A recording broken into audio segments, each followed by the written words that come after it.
You are now entering Dark Files. I am Darky Files, and I show you what really happens in the dark. On the afternoon of July 5th, 1996, everything seemed normal at a small pizzeria in Chicago. Everett Thompson was working when he got a call from his father. Just a casual check-in until another line started ringing. It was his wife, Lydia, and she sounded terrified. She told him her brother Kenneth was inside the house holding an axe and threatening to kill her. And the kids, Everett immediately told her to lock the door and not open it for anyone. Then he ran out of the restaurant and drove straight home. This wasn't even the first time. Just 2 days earlier, police had been called for the same man. Kenneth was known for violent behavior and had spent years in prison. And now he was back a few hours later. Something strange happened. Everett's van returned to the restaurant, but Everett wasn't driving. Kenneth was. He walked in calmly, but employees noticed something disturbing. His white shoes were stained with blood when asked where Everett was. Kenneth claimed he had been in a car accident and was arrested. It didn't make sense, but Kenneth left like nothing happened. Days passed.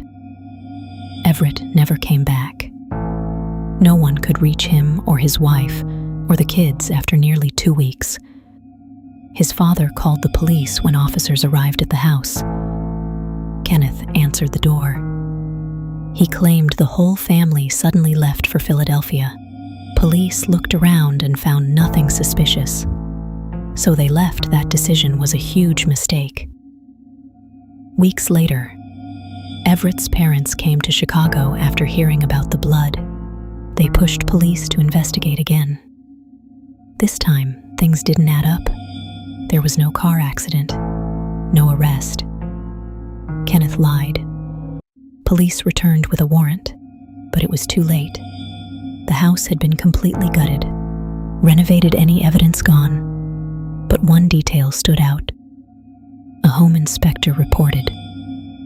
Parts of the house looked like they'd been ripped apart before renovation even started, and there were mentions of red-stained fixtures. Something wasn't right. Eventually, Kenneth was arrested, but not for murder, for forgery. He had sold the house and even the van, using Lydia's signature inside a trailer he later bought. Police found children's clothing covered in blood, but they couldn't prove it belonged to the family. Then, just as things were getting closer, Kenneth was found dead in his cell alone. And just like that, the only person who knew what really happened was gone to this day. Everett, Lydia, and the 2 children are still missing. Alcatraz, one of the most famous prisons in history, located on an isolated island surrounded by freezing water and strong currents. It was considered inescapable. But in 1962, 4 inmates decided to try Frank Morris and brothers John and Clarence Anglin, along with Alan West. For months, they planned in secret. Using stolen tools, they slowly drilled through the vents in their cells. The concrete had weakened over time, and they took advantage of it to avoid detection. They created fake heads made from paper soap and real hair, placing them in their beds at night, so guards wouldn't notice behind their cells. They built a hidden workshop, and there they created something insane. An inflatable raft made from over 50 raincoats on the night of June 11th. The plan began, but one problem happened. Alan West couldn't escape his cell in time, so the other 3 left without him. They climbed to the roof, slipped past guards, and disappeared into the night. The next morning, their fake heads were discovered, and the prison went into lockdown. A massive search began days later. Pieces of their raft were found, a paddle, a wallet floating in the water, but the men were never found. Some believe they drowned in the freezing ocean. Others believe they made it and disappeared forever. Over the years, there were reported sightings, letters, photos, even a claim. They were seen in Brazil, but none were ever proven to this day.